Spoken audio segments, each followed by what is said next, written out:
from weightlossandrawfooddiet.com, and today we're interviewing Philip McCluskey. Hey. Raw food expert, author and motivational speaker.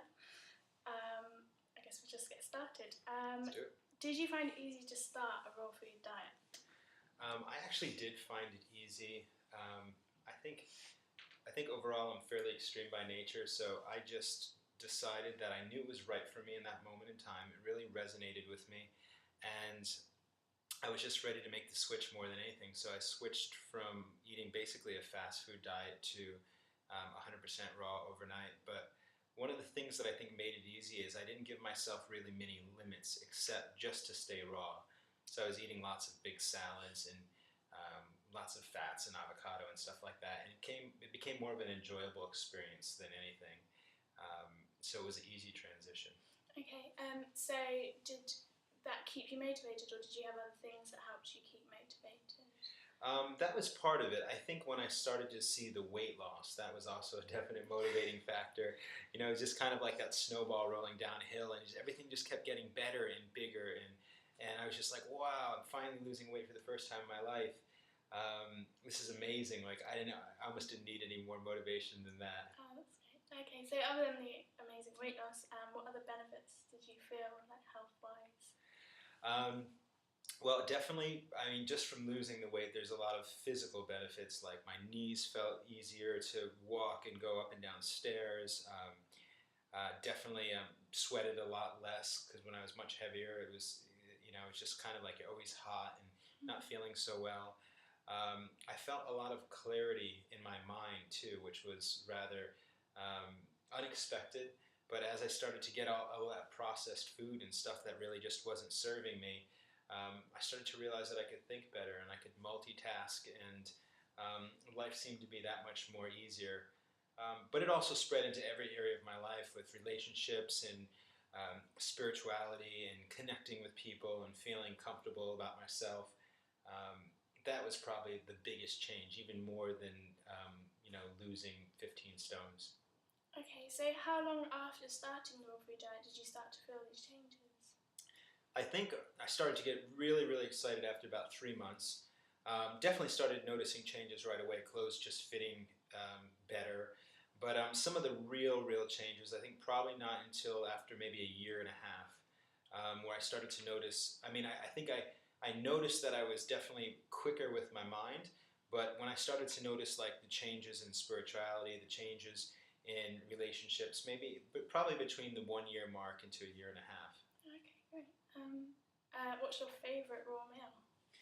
I really love avocados, and sometimes I'll just do like avocados with just a little bit of sea salt or cayenne on there. Very simple. I do like raw sushi, or just using the nori rolls. What else do I love? I like chia seeds. I make like chia seed puddings a lot, and definitely some kind of nice carob desserts tend to be really sweet. Oh, because your new recipe book's a carob dessert. Carob dessert book, yeah, and I've been kind of playing with that for a while and getting out some recipes and seeing which ones I like. And then I found out, I used to definitely eat the chocolate more, but it does have caffeine in it, and so this is just a nice alternative, but it gives it a nice chocolatey taste. Okay, great. Are there any raw foods you don't like? Raw foods I don't like. I'm not too fond of papaya, and I don't know why. Maybe I just haven't gotten into it yet. But I think besides that, I'm open to try anything. I'm not overly fond of mushrooms either. Okay. Yeah. So you're not 100% raw, are you?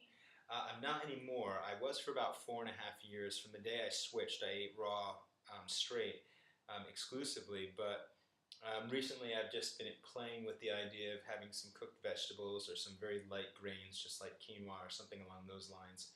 But I've been kind of playing with the idea of just having like really wholesome cooked foods, but not a large part of my diet. Still eating raw and maintaining that high raw value that I think is actually fairly important to stay healthy and on target.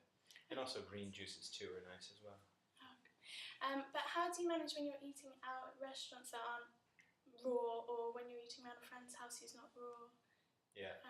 So now I'll just check to see sometimes if they have, they might have like a warm veggie dish, but generally I stick with salads. I mean, most places have a salad. They're not always the best salads in the world, but when I first started, I had to like kind of like supercharge the salads they'd give me. So they'd give me this plain salad, and then I'd go into like my little bag and pull out an avocado or pull out some almonds and throw it in there, or my own dressing that I'd make. I don't care who sees me. I just do whatever I want, and I'm enjoying the experience still and having fun. So yeah, but now I really don't mind so much. I'll just have a plain salad, or I won't eat, or something along those lines. Okay. And our final question, but probably the most important for starting out, is what advice would you give to a new or someone new to raw food? That's a good question. So most people aren't very open to the idea of switching to 100% raw, and it's very understandable. You know, it's probably not the best option even for every single person. We all are a little bit different. And the way I think about it is, it's this idea of the replacement method, which basically is adding just a little bit into your diet, not worrying about the idea of removing stuff and feeling like you're deprived of anything, but just adding a little bit to your diet, a little bit at a time, until it turns into a habit. So for example, if you're eating, you know, poor food for breakfast, lunch, and dinner, the idea would be, okay, today for breakfast, I'm going to have maybe a fruit salad, or I'm going to make a smoothie or something along those lines. And that's it. You don't have to do anything else but that. And you work at it for 4 to 6 weeks until it becomes a habit. Then once it's become a habit, it doesn't feel like you're doing anything crazy or, you know, when people think about this diet, they think it's so crazy. It doesn't feel like that. It's just part of your life. And so the next thing you say, okay, cool, I got that down. Now I'm going to add a little bit more. So maybe I'm going to change my lunch. Instead of going out to McDonald's for lunch, I'm going to make a salad at home and bring it with me. And then same process. You work at that until it becomes a habit. And then in the end, what you start to realize is there's just not enough time in the day to eat all this amazing good food and all the food that doesn't really serve you. And so it's kind of like by process of elimination, in essence, or by process of adding this amazing food into your diet, next thing you know it, you're really just not eating that much because there's just not enough time, and you're eating a pretty high raw diet. And it feels like an easy integration too. It's just something that comes natural, and I think it's a bit more long-lasting than people who try to generally do like the crash course raw overnight, and then they find they're switching back and forth and back and forth. Okay, thanks. Yeah. That's great advice. Okay, so thank you very much for talking to us today. And your website is www.lovingraw.com? Lovingraw.com. Yeah. Cool. Thank you. Okay, that's good. Stop. Should edit